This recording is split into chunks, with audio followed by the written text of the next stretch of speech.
Welcome back, everybody, to the All Things NBA from A to Z podcast presented by Ball is Life. I'm Chris Persiine, and here alongside Zach Noble, very excited right after game two of the NBA Finals to talk about our takeaways, our breakdowns, our analysis, our adjustment suggestions, everything in between. Zach, what you feeling about this NBA Finals so far, and how you doing?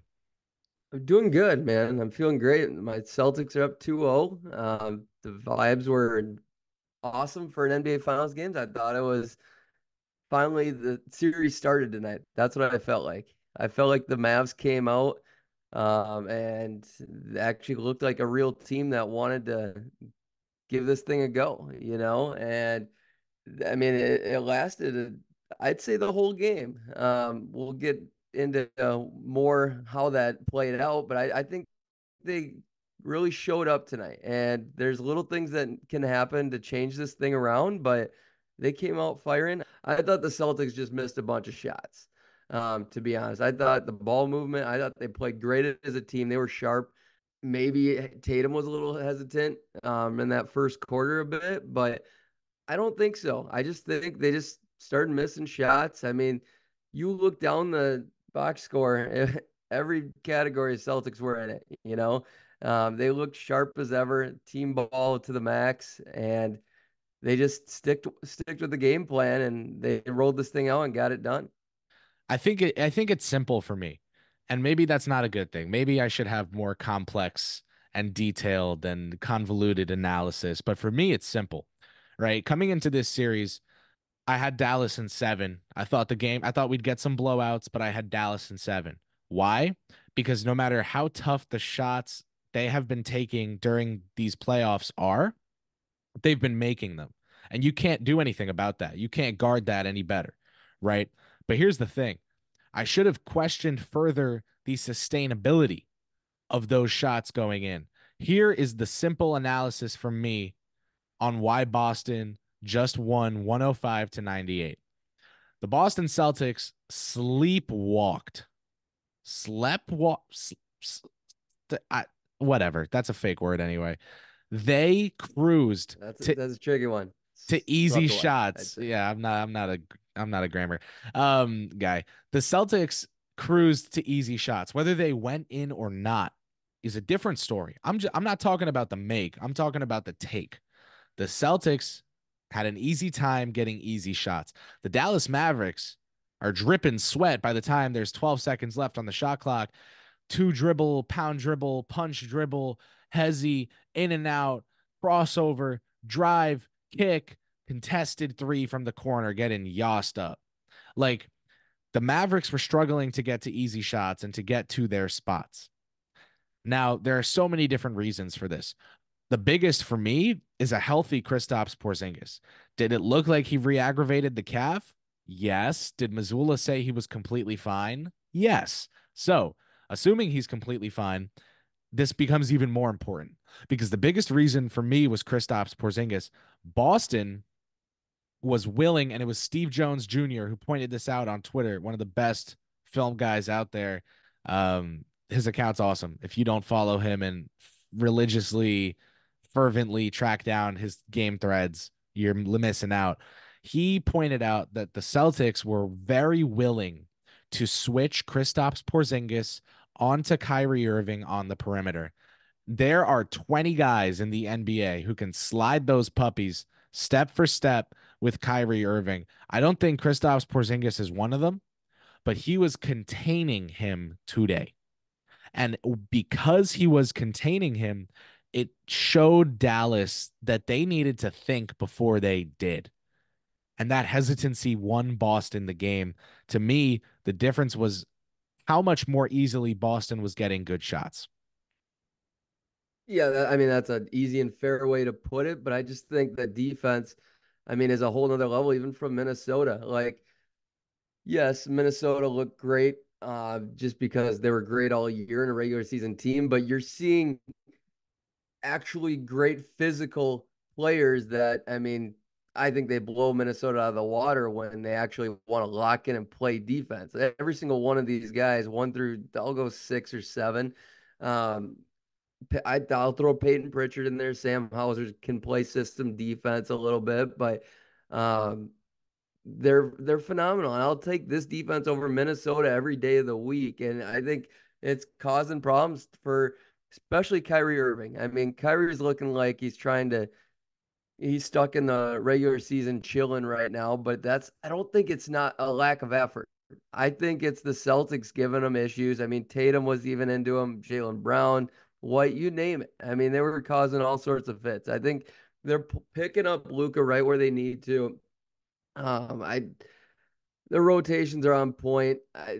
They're doing everything perfectly as a team. And when it comes down to it, I mean, Dallas's ball movement, I mean, they didn't necessarily need it against Minnesota as much, even though it was better, it looked better. But again, I think it's because they're going against a much better defense and a much better team overall. But I think their ball movement can get better here. I think Kyrie that's the number one issue here. He's been terrible through 2 games. He's got to figure out something here. Um, Starting with the first quarter, Celtics were 1 for 9 from three, and they weathered that storm. Yeesh. Sounds like Yeah, Tatum. Sounds like Tatum's line for the game. yeah, pretty. I mean, basically, yeah, I think it was 1 for 8, maybe 1 for 9. I'd have to look that up exactly, but um, yeah, first quarter, Porzingis. I mean, he alone. He was hot game one that got him out to that hot start, and then game two, he's a big part of his misses came out. They went away. He only played 23 minutes though. I mean, so you can't just say that was him on Kyrie all game. You know what I'm saying? Like, who else would you mainly give credit to for slowing everybody down? Because Luka to me, honestly, he had 32, 11, 11, triple double. I thought his first quarter was amazing. The rest of the game was just average to not great. Like he had what 18 or 20 in that first quarter. Uh, he was responsible for the usage, and that's where his assist came. I mean, yeah, he was working a little harder to get those rebounds, but I really wasn't impressed with the rest of the game, honestly. I mean, at any point, like they he could have won this game by going for a 40 piece. The game was there for him knocking, and I think he got a little passive too at times towards the end of the game, especially, and looked a little slower or tired. I hear you, man, and I think we've seen pretty much all the stars in this series look tired or slow at one point or another. It has not been pretty. There's not been a prime LeBron. There's not been a prime Curry. Even something as simple and boring as a prime Duncan, who to me isn't so boring. But Tatum has probably been Luka's been the best offensive player in the series in a vacuum from an Yeah, individual standpoint. But but dude, even he's not peaking either. Jason Tatum could be 3 of 45 from the floor. He'd still be collapsing the defense when he drives and making the right read when he kicks it out.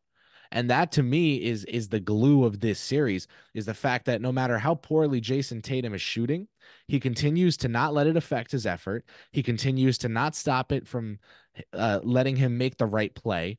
And he continues to keep going at it. It's not like he's quit on shooting. He's keeping the defense honest. It felt like when he finally hit a three, he was then 1 of 7 when he did.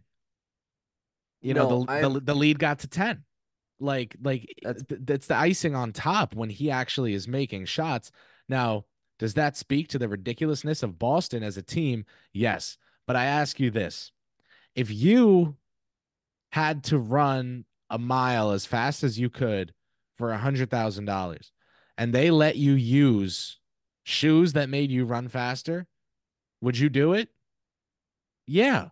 Because when the money's on the I mean, I'd line, do it with any pair of shoes. I dude, mean, when the money's on the line, you're not gonna sit there and go, oh, actually, I'll use my old Chuck Taylors. Oh, actually, I'm gonna throw on the Reeboks. Like when the money's on the line, you do what you have to do. And for Jason Tatum, I think for him, that's leaning on his teammates who are like all star caliber players Derek White tonight was the one making the plays on both ends in crunch time. The deep three that he just pulled up and drained. The block, hello? Like that was crazy. That block had one of my Knicks chats that I'm in. I like to be in some different Knicks chats and see what the fan base is talking about as someone that covered the team for 2 years. And it had them being like, is Derek White going to win finals MVP? Like the plays like that It's are pretty open at this time. plays I like that just are loud, and we will get to that. But on before Tatum. we do, I want to ask you now going back to game one as well. Like what changed in game two? What didn't change? What trends are forming? What trends are already broken after two games that you thought were building up after one? What were the differences between those two games for you? Both Boston wins, and you said the series started tonight. I know one guy who would disagree with you. Mr. Pat Riley says a series does not start until a road team wins, home team loses. Boston wins both games at home. They take care of business. What were the differences in the two wins, the similarities in the two wins to you? To me, like the biggest difference for the Mavs is just how they started. I think they played faster. They were more locked in as a team. But like even then, I thought they were pretty locked in. I just thought the Celtics, they were shooting out of their ass. I mean, they were 50% from three the first 2 or 3 quarters, and ended with 38%. Um, Flawless team ball. It's 23 to 9 assists first game. And they continued that. 29 assists in an NBA Finals game is top notch. That's peak. That's team basketball at its finest. 21 for the Mavs tonight, got a little better. But like literally back to that Tatum conversation, this team, I've really harped on Drew Holiday, Tatum, and Jaylen Brown not being the most high IQ players throughout their career, but Jason Tatum and Drew Holiday through these first two teams, their IQ is off the charts. And yeah, I'll even throw Brown in there a little bit, but Drew Holiday and Jason Tatum, from an IQ standpoint, they're making every single right read you can name, and they're not forcing anything. The penetration, the driving kick game is some of the best I've ever seen. Jason Tatum would usually force that 17 footer or even on the wing from 25, and just try to make things happen in the past. And sure, more shots might have fallen with that, but the team would have gotten blown out or would have lost the game. He decided the team needed him to play make, and he's becoming a very good playmaker. And he's okay with that. He seems very comfortable in that role. I mean, there's two possessions on fast breaks where he could have easily tried to force something up and finish it to get the points to look better on the box score, but he gave them up, and it was great for um, not only as an easier basket, but I mean, it was great for the energy and just the momentum. I mean, I thought it was a huge momentum swing. Celtics are dominating literally every category besides 3-point shooting and the field goal percentage.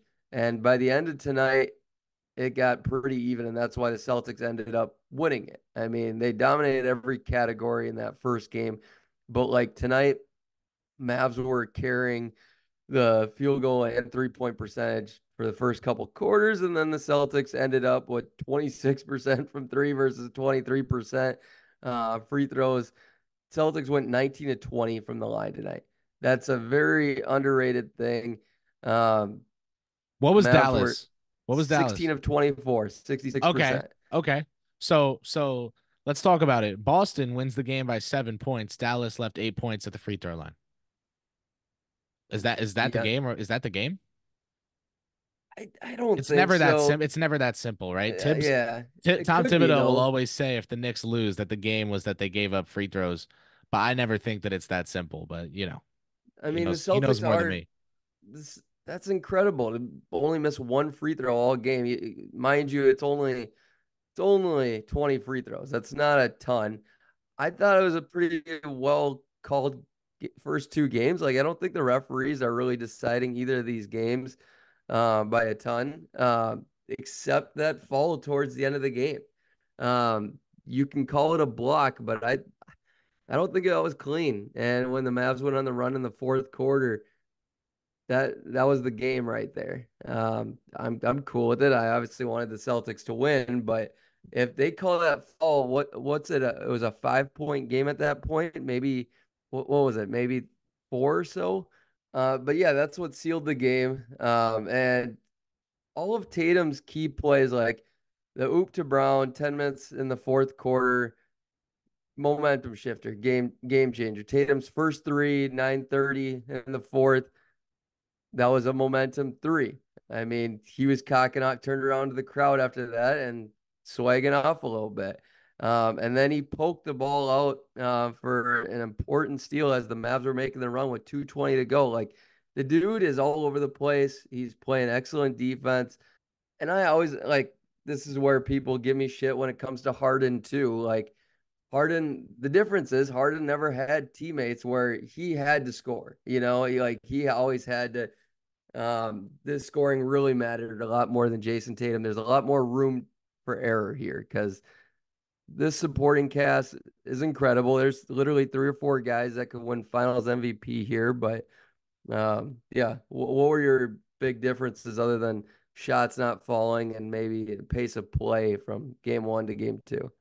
To me, man, I think the most important difference, and maybe this is um, maybe this is silly, but you take a look at the shots not falling from deep for either team tonight, right? Dallas is 23% from downtown.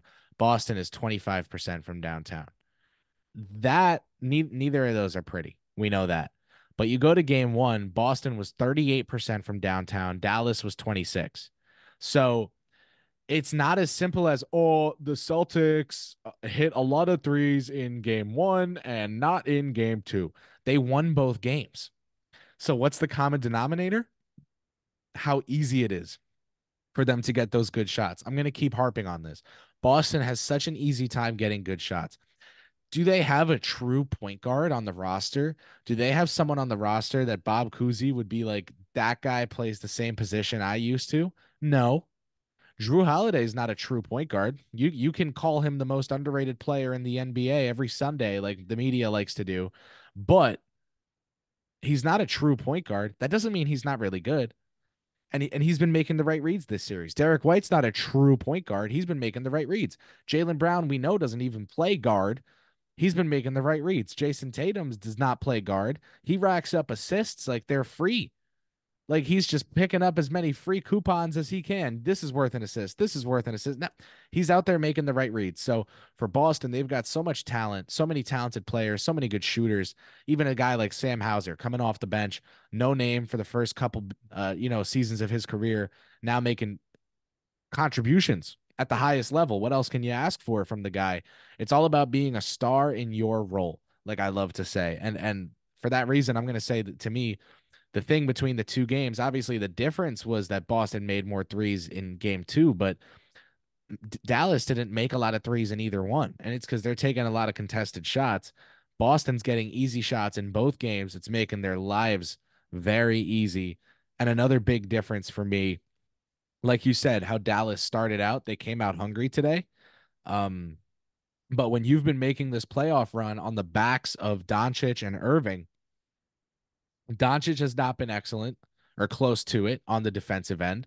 Irving has not been good on either end of the floor. That's the game. That's the games. That's the series to me. If Doncic is only playing well on one side of the floor, you can survive that because he's so world changing offensively.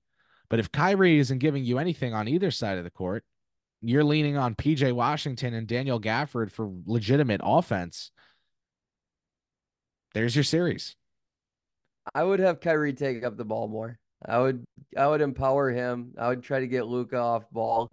There were plenty of times Luca, you say he hasn't been playing very good defense this series too, but there were literally three or four instances tonight where he was caught back bitching about it to the ref and they gave up points on the other end. I'm not saying that's necessarily Luca's fault. They probably would have scored in fast break either way, but he wasn't bitching as much in the Minnesota series.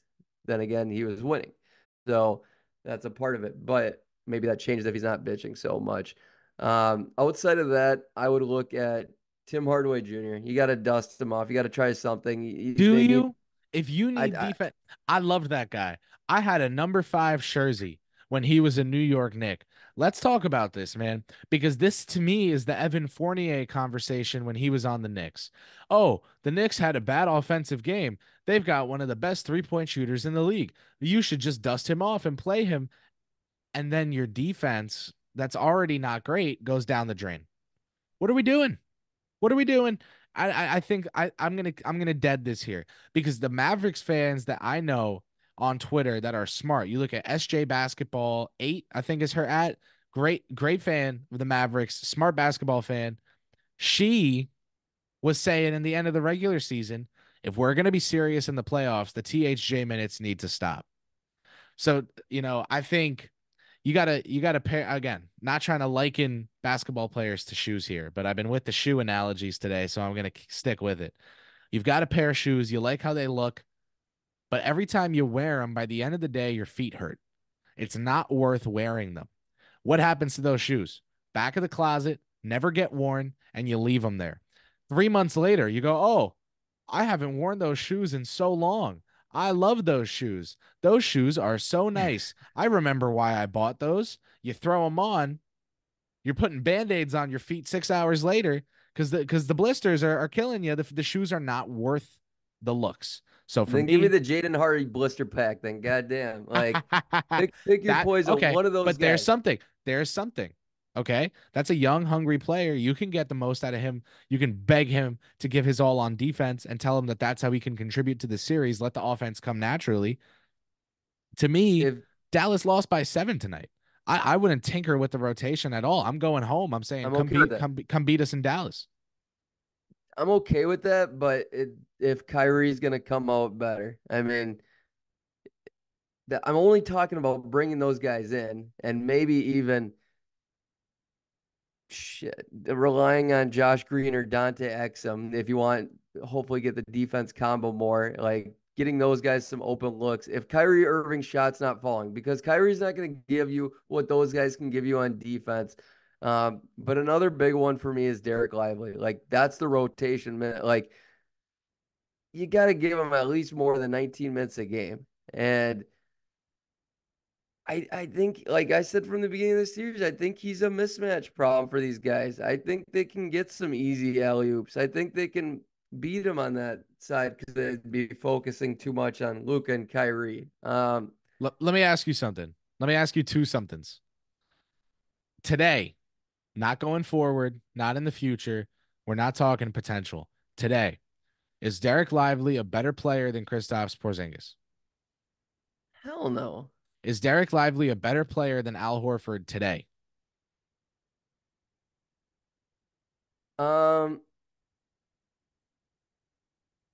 Al Horford might be more valuable, but Derek Lively, I mean, it's really close. I mean, it obviously it's whoever's getting the minutes right now. Hal Horford's able to show that.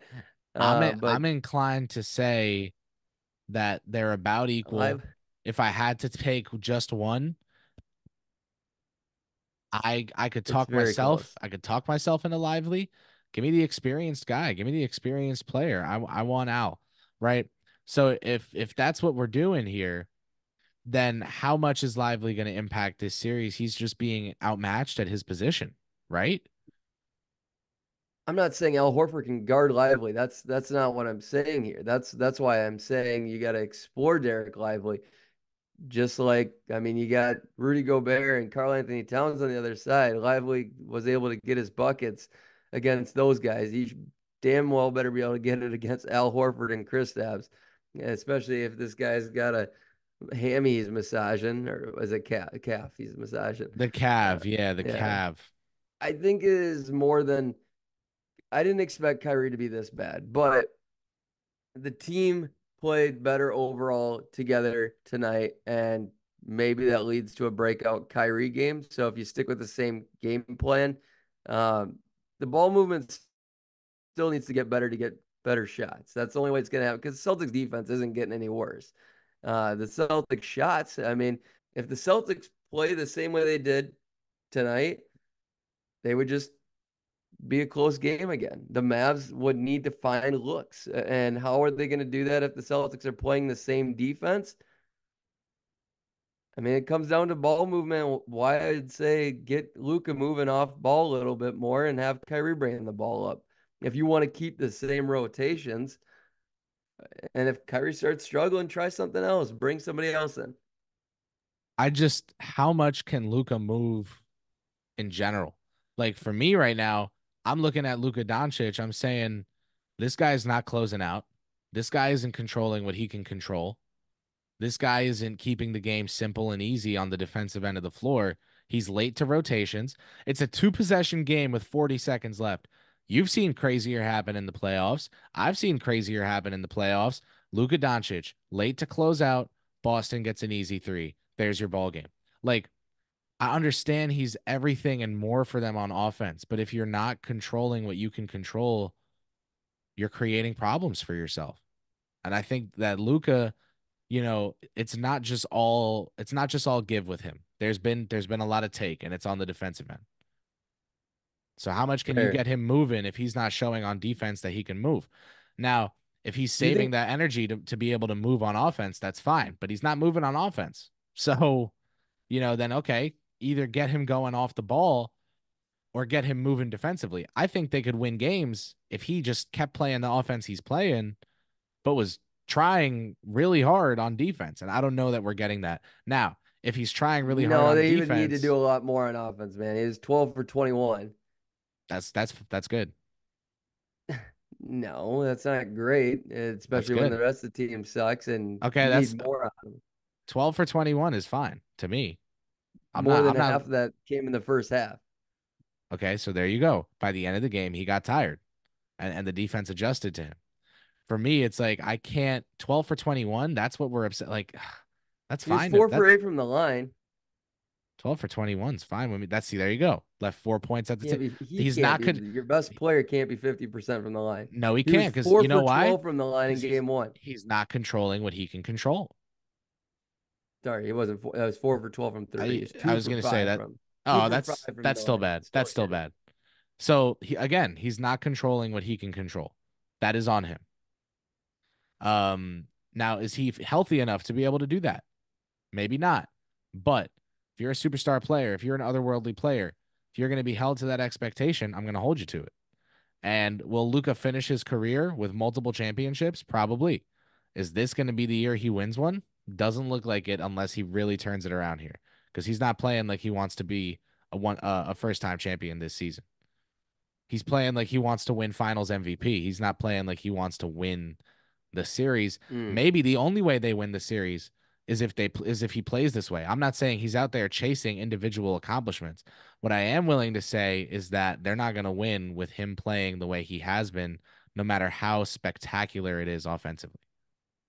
Do you think Kyrie Irving, there was a 5 point game about to be a one possession game at the 52nd mark? Do you think Kyrie Irving should have taken that ball up instead of passing it to PJ Washington on the fast break? Oh no, I no! That little time Kyrie in left, the open. you need easy buckets. You push the ball up the court. You trust a guy to make the Kyrie is three. always a pretty easy bucket You don't in the win open. but you got to trust your teammates. You don't win the finals without being able to trust your teammates. Maybe that's the pitfall for Dallas is that their amazing team was assembled too close to the end of the year. But I think they win a championship at some point with Luka. I don't know that it's this year if he keeps it up like this on defense and the other players they aren't there offensively to the extent where you can be like, "Oh, all the defense is justified." Listen, we're talking finals MVP. I want to finish up this recap episode of game 2 of the NBA finals with a little too early finals MVP segment.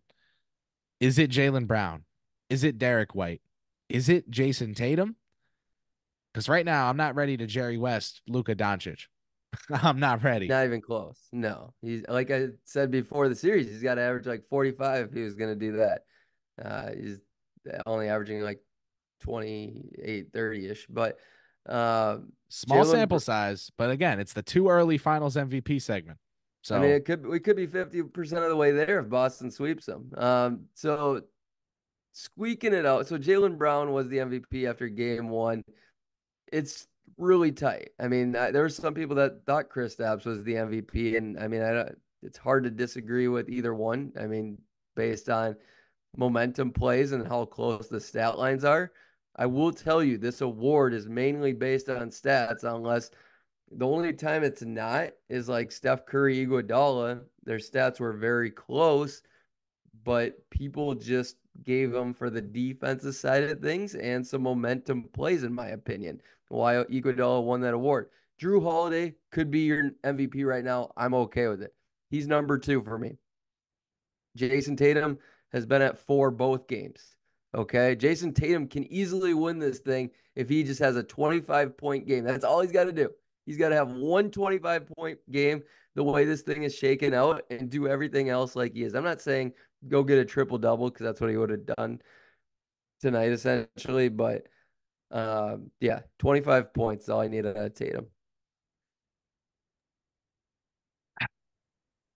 I want to know if there's a Boston Celtics fan out there that would care, that would give a single damn if I Jason don't think so. Tatum finishes the NBA Finals averaging 7 points a game, but the Celtics are champions. Would they care? I don't think so. I don't. I can't. I can't bring The, myself the to say only someone out there cares. How about this? Someone out there that's reasonable that cares. I don't think they exist. He can average 4 points a game. If he's doing 12 assists and they're on the right reads and he's setting up his good teammates to play, he's taking advantage of what's in front of him. Okay, we don't need to lie and say he's a top five player for that.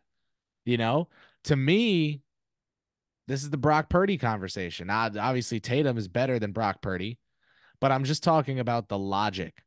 Uh, he anyone could do this. Okay, so why don't they? Where's Trey Lance? Where's Jimmy okay, G? Steph Curry is the best example here. It really is. I mean, Steph Curry finished, it's still top 10 all time, however you want to slice it. And he missed out on three finals MVPs. Okay. Jason Tatum can climb the ranks, even get to top 20, top 30 all the time. It's just going to be a little bit harder if he doesn't play a little better in this one. He needs to He's get getting it. his, He needs to get a grip if he wants to finish top 20, top 30 all yeah, time. no, I mean, He's not like I close said to before that the series, trajectory. he had a chance with the title to get up into that top 30 convo at this rate, All at the time? way he's playing. No. No, the way he's playing right now, he's not cracking like the top 70, 60 convo the way he's playing in this finals. That's what I'm saying. He had a chance to really skyrocket. And Grant I Grant did, Grant Hill could be doing this, right? Like Grant, you know what I mean? yeah, Like I yeah, no, that's the trajectory. I mean, Grant Hill's top could 65 all time. exact could prime Danny Granger do this? What he's doing right now? But like Jaylen Brown isn't playing great enough to like get in the Jason Tatum convo No, yet. no, You Tatum's know? better, but Brown's really good. Yeah. If this were football, the all the talent evaluators would say Brown's the better player. He is the Ayuk to Tatum's Debo Samuel. You know what I mean? Like, they Not a take terrible con. they would take the physicality, they would take whatever. To me, Tatum's so versatile.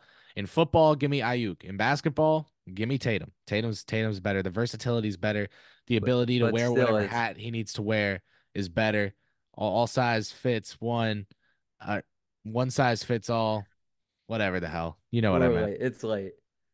But it's still, if you're going by a game to game basis, it's like 9-4 yet Tatum throughout the playoffs. So, but people will value the finals so much heavier if you're gonna say, "Well, Brown was better this whole playoff run." It's not true. If you had to pick today, who's the finals MVP? Jaylen Brown, Okay, I have the same answer, but I'm tempted to say Derek White, like Dave he could Chappelle, get it. Yeah, it's Dave possible. Chappelle knocking the water over and running out of Yeah, the room. that's how close these stats are. And I mean, just two like 20, 25 point game with well-rounded stats from Chris Stapps or Derek White could steal this thing I hear very you. easily. All right, that's gonna do it for us, Zach. Anything you wish I asked you before we get out of here? Any final comments? Coaching, we'll have more to talk about. I mean, we Oh talked about yeah, adjustments, but I just will say this right now. Uh, both coaches I have not too much negative to say. But I mean, I mentioned some adjustments I'd make, but I don't want to hear any critique of coaching, really. Honestly, I don't think that's what this is mattering right now. I don't think there's much the coaches can do differently. I hear Jesus, Mary, and Joseph are going to be courtside in Dallas. So Missoula, watch out. Did you see that quote he gave? You know what I'm talking about? Yeah, Joe will for sure win. I mean, he's the way better Christian. Did you see that? You know what I'm Yeah, talking I about? mean that's what he meant, Absolutely. right? Just did you see the royal family? Jesus, Mary, and Joseph? Like, if he was trolling, that's the best, funniest answer of all time. If Oh, not, he's like one of the most unintentional funny guys of yeah, all yeah, time. yeah. The thing is, I don't think he was trolling. Like, No, that's like respect, right? I'm not trying to put anyone down for what they like. This is not turning into that kind of podcast. But that being said, if I had a drink, I would have spat it out when I heard that. That was so funny, I laughed and unintentionally. I'm a Christian and Every I respect it. everyone's got that one friend that like just says the funniest things ever when they don't mean to. And then I Serious just face, Joe. that's Missoula for you. All right, enough banter from us. We're out of here. This has been all things NBA from A to Z, presented by Ball is Life. Stay tuned. We'll have episodes coming for you throughout the NBA Finals. Will it be 4 games? Will it be 7? Somewhere in between. That said, thumbs up, subscribe, rate it. Let us know. Comment. Thank you so much. We'll catch you.